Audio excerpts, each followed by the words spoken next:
I know conversations heal, and I know the people who listen to these things will be healed by these conversations. So every time I record something, my intention is always to heal someone. And then I say too, the right people will hear this. Doesn't matter when, but the right person will hear this and it will change their life. So that's like before I hit schedule to publish, that's the prayer. Welcome to the Sharing Passion and Purpose podcast, a weekly podcast providing career and creative inspiration to help you build a purpose-filled life.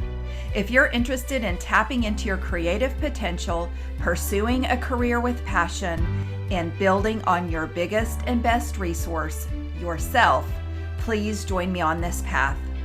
I'm your host, Nancy Moore, and I want you to know that I'm on this journey with you. So let's get started. Okay, everybody, I have a great podcast for you this week. I visit with Lowrey, who is an Emmy-award winning anchor and reporter out of Nashville. And she is also the founder, host, and executive producer of one of my favorite podcasts called AMPstigator. Her tagline is real talk about the path to purpose. And you know that this season I have wanted to get more into purpose. And when I reached out to Lauren and talked to her about purpose, she said, that's one of my favorite topics. So she is the perfect person to be talking about this. She is also the mother of 3. And so she stays very busy with all of that. And her podcast is for women, and she is on season 3, which is What's the Lesson? So these conversations and these interviews she's having really focus on learning and drawing out the lesson from things that happen in life. So during our visit, she shares more about why she started this podcast, because of course she was already busy, why these conversations matter. She'll share a story about listening to her heart, both physically and spiritually, and how that actually saved her life. She also throws out a challenge and also a suggestion to listeners for people who don't yet know their purpose. So stay tuned because this conversation is so good. I know it will spark other conversations that you'll want to have with your girlfriends. I have really been looking forward to visiting with you and talking about AMPstigator. It is one of my favorite podcasts. Oh, thank you. Thank you. Tell me what hits you about it. Honestly, talking about really the lesson and the purpose, I feel like I have gleaned a lot from the podcast. And so I was excited to share it with others in my community. And congratulations on being one of the top 10% shared globally. Thank you. I know that was something I'm really proud of. When I got that, I was like, what? Yeah. So that's pretty good. So you're hitting the mark that you need to. I do, because I know that people are listening. That's not been the goal. The goal is to bring life-changing conversations, because the conversations that I'm already having with people that weren't being recorded were changing my life. And I said, there needs to be a platform where I can put these kinds of conversations so that other people can hear, because I know conversations heal, and I know the people who listen to these things will be healed by these conversations. So every time I record something, my intention is always to heal someone. Yeah. And then I say too, the right people will hear this. Doesn't matter when, but the right person will hear this and it will change their life. So that's like before I hit schedule to publish, that's the prayer. Oh, yeah. Yeah. I love that. Yeah. I feel like it is reaching the right people, including me. And, I mentioned I'm learning so much from it. One episode, though, that I didn't listen to until this morning, I have to be honest with you, because I've been listening to your interviews, and I went back and I was listening to your February 15th podcast of the celebration. And it doesn't have to be a birthday anniversary, but having, a certain celebration. And I was so moved by the work that you're doing and your whole heart is in it. And for me, that resonates through the podcast. But it's interesting because you are already busy, to be honest. I mean, you work, you're a news anchor in Nashville, you have 3 kids, but then to take on another whole thing that is practically a full-time job is what I found very interesting. And I know you want to share those stories, but if you'll just talk to me about why you felt called and why it's so important for you to do that. Yeah. So I don't know yet why I was called to do it. Okay. I won't know yet. And it's funny that you asked that question because I'm about to record a podcast episode today that's a solo episode, and I'm going to put it out tomorrow, which I usually don't do so close together. But one of the things I say in this episode is I still don't know why I was called to start this. Okay. And the excitement for me is waiting to learn. When do I get to learn why I was called to start it? But I have to set some groundwork of like, I grew up in a very religious and spiritual household. And so when I left my house, when I went to college, I gave spirituality the stiff arm. I wanted nothing to do with it. It all felt like lies. And when I turned 36, something changed. And suddenly I felt this deep, deep knowing that there was more that I was supposed to do. And I had to somehow find a way to come to terms with the woundedness I carried with religion, but this own spiritual journey that I was being called into. And so I just started excavating all of that. And I started asking myself the questions that needed to be asked. What do you want? Couldn't answer that one. What difference are you making? Couldn't answer that one. Didn't want to answer that one because I knew I wasn't making a difference. What are you here to do? Didn't know that answer either. And so I spent months and months and months asking myself some really hard questions. And what came out of that was actually this knowing that I needed to have deep conversations with people. The thing that I realized that I love more than anything in this world is to connect deeply one-on-one with another person, because I have the ability to go deep with people. I also have the professional chops to interview people. So when you put those together with my extensive, almost 2 decades now in television, when you put those 2 things together, it just makes for something really magical. And I didn't know that.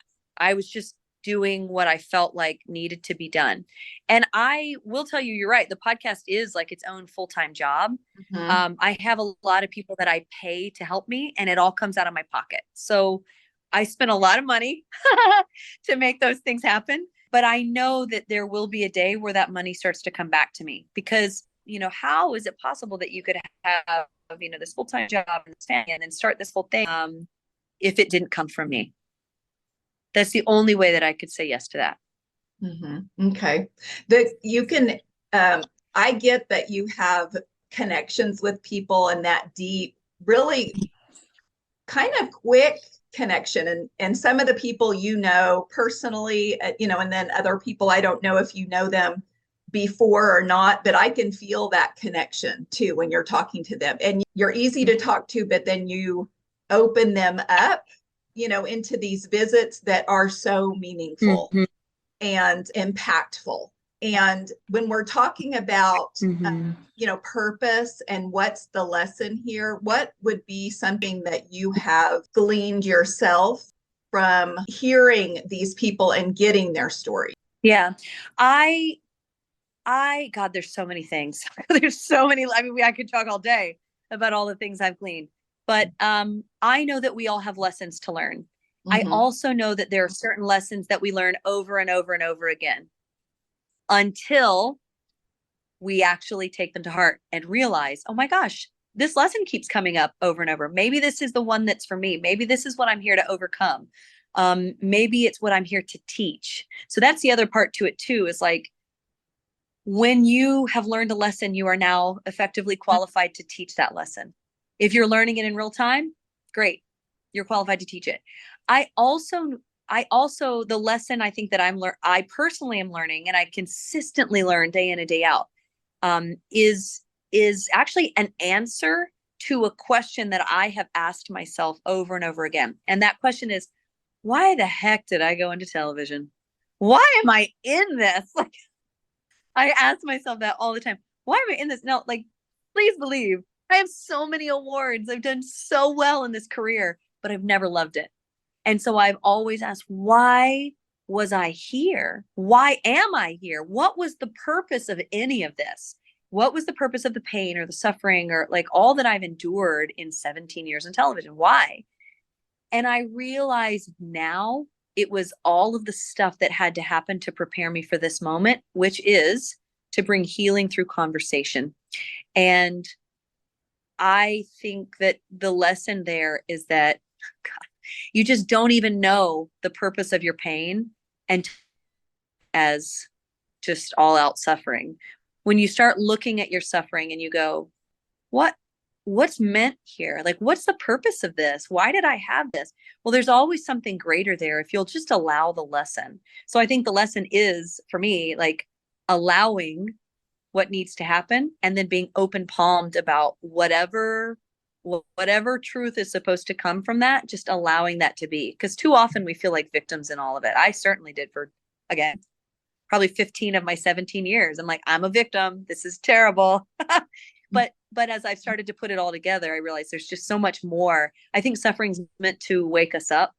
And most of us never wake up. We just stay in victimhood. So that's what I'm trying to do with my podcast, is prevent that. I don't want people working and doing things that don't bring them joy, because you're good at what you do, but you've not found your fulfillment through that. But it's interesting because that has been an avenue for you now to start the podcast where I think you are finding fulfillment and having those totally deep conversations. Yeah. So one of the things that also has come out of this podcast that I found very interesting, in your area, I don't know if you could speak to this, if it's high stress or what, but you started this podcast and you are working 20 hours a week between your family, the podcast, your work, to get it out and get that first season out. And it was, oh no, the first season was 40 hours a week plus my 40-hour a week job plus my 3 kids. It was overwhelming amounts of stress and pressure. It was overwhelming. Yeah, I was vomiting from stress. I think probably lost 8 pounds, and I'm 5'2". So like 8 pounds on a 5'2" person is a lot.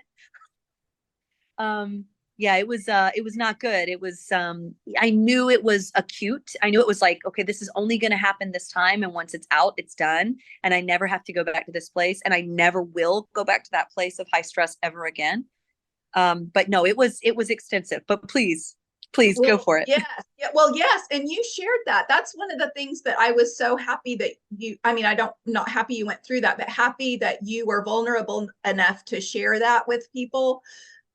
Because people are going through such high stress and high pressure situations, and they're working many hours, in a lot of things that they're doing and not finding any joy or anything from that. And so what kind of came from that? And I wanted you to speak to that, because I don't know if you still are taking contributions for something that's close to your heart, but if you could kind of talk about after you had your, I think it was your second baby, what came from that, and so if you want to talk about that. Yeah, sure. I have I've been in a couple of situations that have been life-threatening. Mm-hmm. And the thing that saved my life in every instance was a deep connection to my own body. I'm someone who can feel when things are off. I've always had that ability. Even when I wasn't a spiritual person at all, I always had a connection to what was going on inside my body. And so after the birth of my second child in 2018, first of all, he came early. He came at 37 weeks. I just happened to be at a doctor's appointment. And my doctor was like, you are in active labor. She's like, are you okay? I'm like, well, I've been really emotional all day. And she's like, yeah, you're in labor. Like, let's go. So 5 days after he was born, so I went home, everybody's fine. On the 5th day, I woke up postpartum and I just had this deep, deep knowing that something was wrong. And I didn't want to believe it, but my heart rate started to plummet. I had this pain in my upper back. I couldn't breathe. I'd gasp for breath, do these huge gasps. And I had this understanding, I had this knowing, if I closed my eyes, I would never wake up. And I just remember there laying in bed wanting to take a nap because my mom was like, you don't look right. Like something looks wrong. Go take a nap. You have a 5-day-old baby. Everyone assumes it's like, hey, you've been up breastfeeding all night. Maybe you're just getting dehydrated, have some water. But what was actually happening was my lungs were filling with fluid and my heart was enlarged. I knew none of that. But I called my doctor, went to the hospital. They start running all these tests. They can't find anything. But all I could keep saying to them was, check again, check something else, check again, because I feel like I'm dying. So do what you have to do to figure that out. And there was this one point at like 11 o'clock at night, and my doctor says to me, Lauren, we've given you all the tests we can give you. What do you want to do? And I said to her, I know I'm not a doctor. I know you've spent a lot more time in school than I have. I need you to know something inside my body is wrong. It's wrong. And I don't know what it is. And my doctor stared at me and she just sort of like read my face. And I had been with her for a while and she said, you're right. Something feels off here. There's only one test left in the whole hospital that I can give you. So I'm going to give that test to you. And it was a CT scan. And that CT scan is what showed that I was drowning. My lungs were almost full of fluid. My heart was enlarged. She was having a very hard time. I got that CT test. My blood pressure, stroke level blood pressure back down. And they said to me, we wanted to send you home. If you would have let us send you home, your next ride back to the hospital would have been in an ambulance. You would have gone into cardiac arrest with certainty. You'd be dead within 24 hours, depending on how long it took you to get to the hospital. And I had so much trauma from that. I didn't sleep for days because I realized I was 33 at the time. And I realized how close I came to dying. It was not the first time, but it was this realization of like, there is something inside me that I believe all of us have, but we just choose not to listen to it. So often we're disembodied in a way that takes us away from what we really feel because we're conditioned not to listen. We're just conditioned not to listen to it. I'm tired. It's okay. Drink caffeine. I'm stressed. It's okay. Have a glass of wine. When really we're supposed to be feeling the things we feel because our body is the compass and we just don't allow it to be a compass. So I think like finding my path back to a spiritual path was actually through my body. Okay. Wow. Okay. Yeah. And some people have a deeper intuition. I believe everybody has that too, but some people, and you have to be your own advocate. Right. In those situations. But some people I feel like do have a deeper connection with their bodies. Just that. Yeah. knowing. I'm one of those people. I feel the slight change. I feel everything in my body. Yeah. Yeah. So this situation, the American Heart Association has named you a woman, one of the women of impact for 2023. And so through this situation, you're able to help people with, is it postpartum and preeclampsia? And okay. So if you'll kind of talk about that.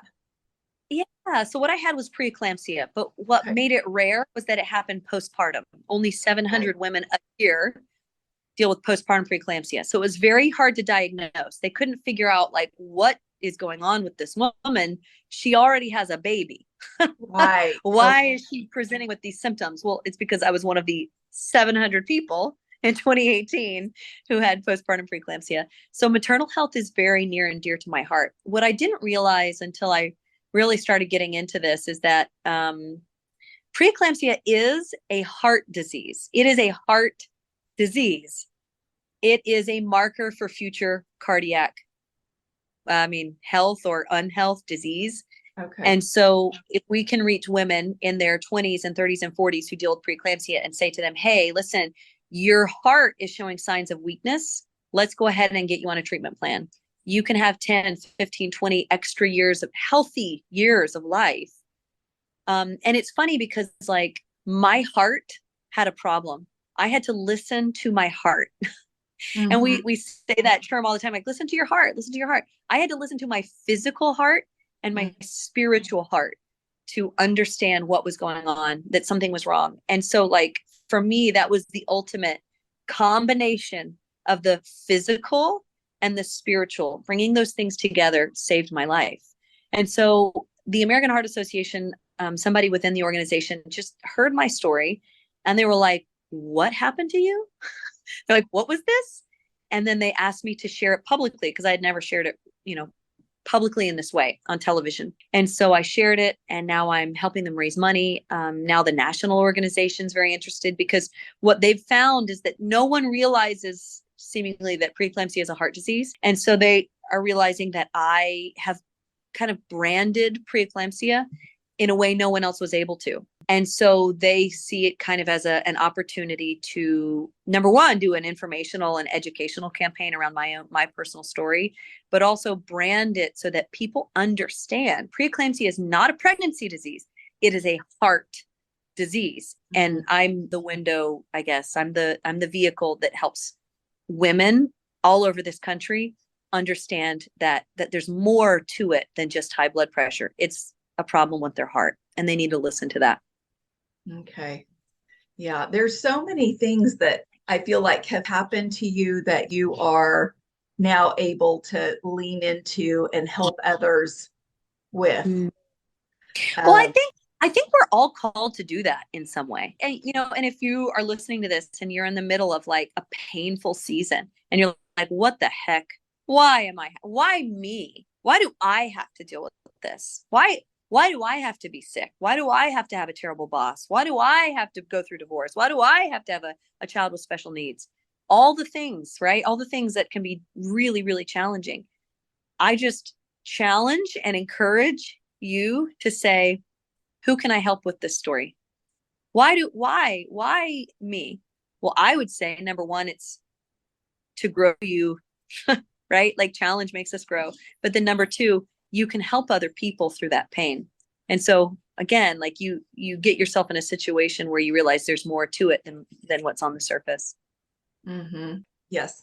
I'm just going to say yes. Okay. So, because I should have probably had an hour with you at least, but my podcast is 30 minutes or less. And I feel like there's so many other things, Lauren, so many others. So we just go. Who cares? You set the rules. It's your podcast. I know. Well, I know. Okay. So I talk to people, about purpose, and I'm trying to focus this season more on purpose. And if you could maybe share some tips to people who are they don't know what their purpose is. Yeah. Maybe if you could kind of shed some light on that. Yeah. I think here's the hard thing about finding purpose is that as clearly as we can see everyone else, we all have blindness when it comes to self. So like when we're looking at our lives, we're looking at lots of puzzle pieces and we have no idea how they go together. So I'll use myself as an example. Why did I have all this suffering in this career?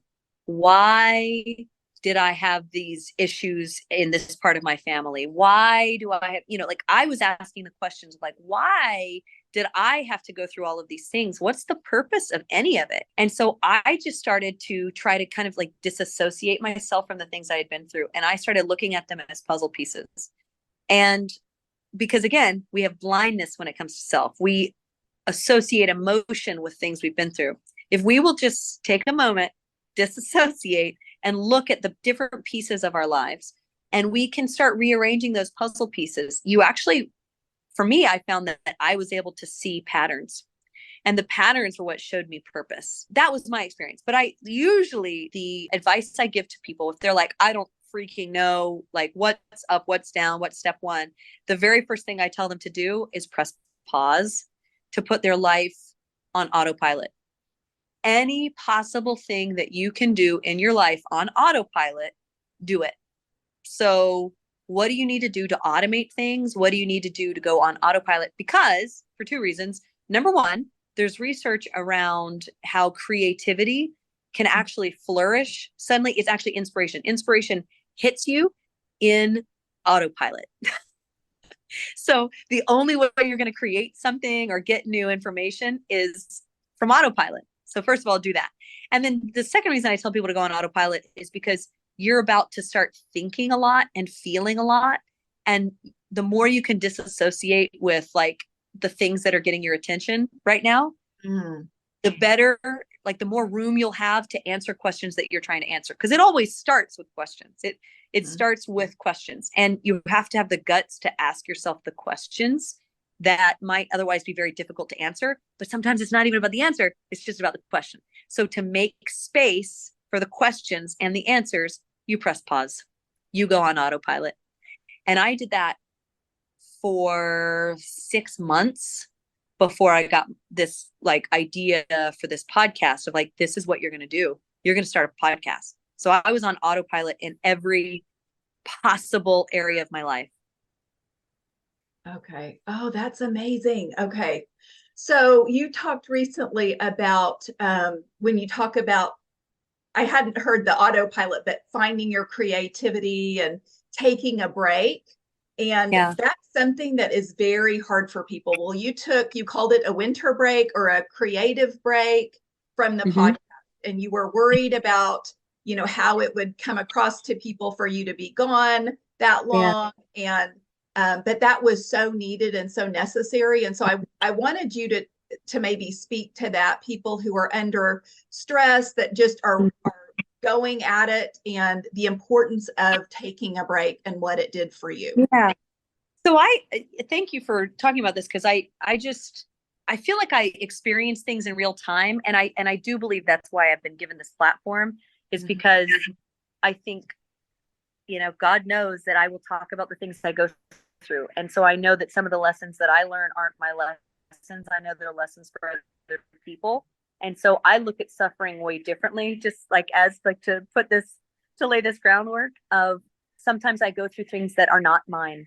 They're not mine. And so I can deal with it more easily because I realize that's not my lesson. It's someone else's. Let me talk about it and move on. So one of the lessons I personally am learning that is actually my lesson is this lesson in surrender. And I'm every day taking a step closer, a step closer, a step closer, because I'm not someone who just surrenders. Okay. I'm someone who is fiery, who makes things happen, who works really hard, way harder than I should. And so in order to maintain health, I need to pull back. And so one thing that always speaks to me is nature. I did not grow up in a nature. I grew up in like suburbs, like middle class, education was everything. We didn't really play outside. I don't know. But as an adult, I have found so much wisdom in trees, and I'm obsessed with trees and I'm obsessed with trails. And I spend a lot of time in nature now, because it's like the only place that I can, not the only place, but one of the main places that I can experience awe, and awe pulls me outside of myself. And it's just such a beautiful experience. So why am I telling you this? Because I started to see in nature that nature takes a break. Why don't we take breaks? Okay. So, the leaves are falling. Nature's, the tree's going to sleep. The animals are hibernating.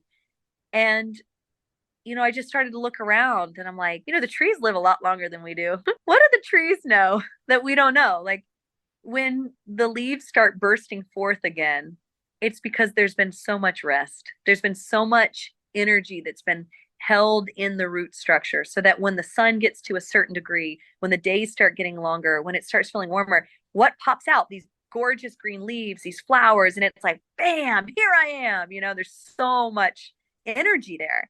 And I realized that the only way that I'd be able to maintain this like high output is if I allowed my creativity to take a break. If I'm a tree, if I let my tree go into winter, if I would just allow it to go dormant, just like, what does that even look like? And that's why I said to you earlier, you're the boss of your podcast. There's no have to. So like, that's something I say, like, some of these things hide in the have tos. Like, what are you saying that you have to do? You don't have to. You don't have to do anything. You're the one, especially in your pocket. Like, there's certain things that you're like, yeah, I should probably pay my taxes. Yeah, that's probably I have to. But like some of those other things, no, you're the boss. You get to make the choices. You get to make the decisions in that.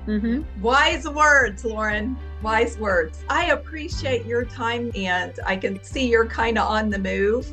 I am. We've got breaking news. I got to go. I apologize. Okay. Thank you for the opportunity. It's been wonderful. I appreciate it. Thank you so much. Okay, everybody, that's a wrap on this week's episode. I want to thank you for listening to the Sharing Passion and Purpose podcast. It means the world to me, and I'd love to connect with you. Please follow me on Instagram, Facebook, and LinkedIn at Sharing Passion and Purpose, and Twitter at Passion Sharing. Also, if you like this podcast, it would mean a lot to me for you to subscribe, rate, and review it. And as always, all my show notes will be available on my website, sharingpassionandpurpose.com.